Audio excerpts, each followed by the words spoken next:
Interview, Grosse Radio. That's what I said today when I met Jacques inside the tent. I was saying, wow, this feels so familiar. It feels like home. And I thanked him for inviting us again to play.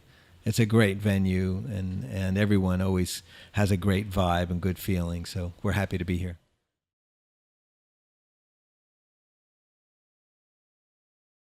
There's not much preparation. You never know who's going to show up or who's available. So sometimes making plans doesn't really work out as well as just being prepared to take advantage of whatever may happen spur of the moment.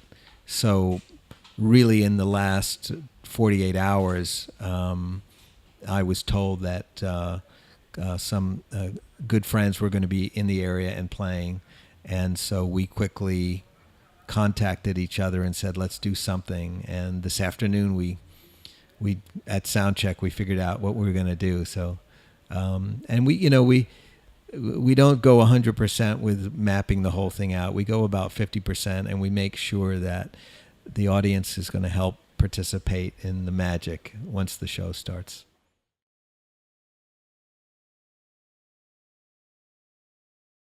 It is really hard writing instrumental music because people are used to being told what a song is about. I suppose in decades or centuries past, there was more instrumental music.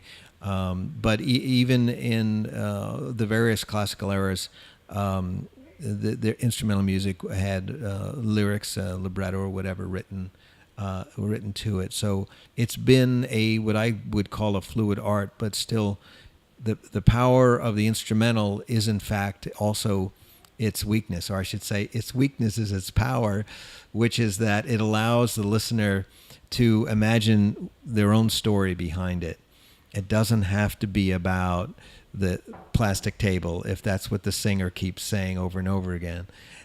It can be about whatever the listener wants it to be about.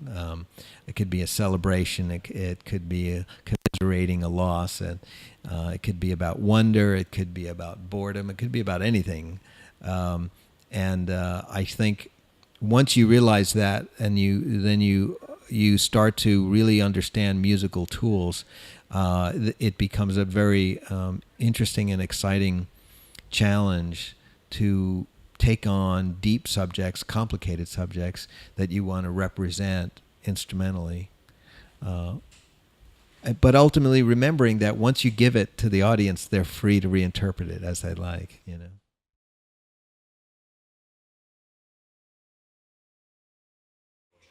Well, about a year almost before the first show, we start to ask the community at large who might be interested, and does anybody's schedule fit ours?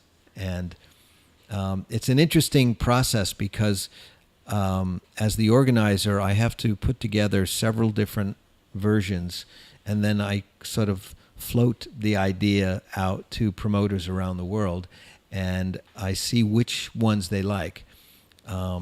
We have to be invited. I think most people may or may not know that, but musicians can't just show up where they want and start playing. So we need to be invited by a promoter to be able to come to any city and play. And they have an opinion about what they like and what they don't like, which players they think will make a great show. So that literally takes months as well, the dialogue between myself and these promoters. And then I also have to ask a number of musicians and find out if all of those musicians will play with each other. And not everybody wants to play with everybody else. That's another thing. So there's a long process that goes on. And I've been really fortunate over the years that we haven't really had issues with performers. Everyone comes with an open mind and an open heart, and they really want to play. And so this year's G3 tours were really fantastic. They were so much fun. They were really like the best that we had ever pulled off, I think, in terms of the camaraderie and the musicianship. So I was really happy, really, really happy.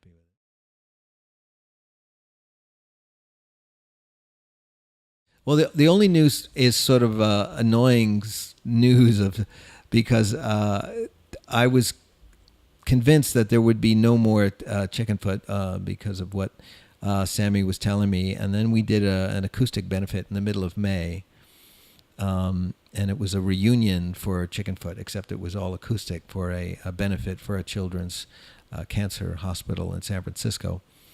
And the night went so well, and Sammy was really excited about doing a new Chickenfoot record. And for a week, everyone started to make plans, and then he changed his mind.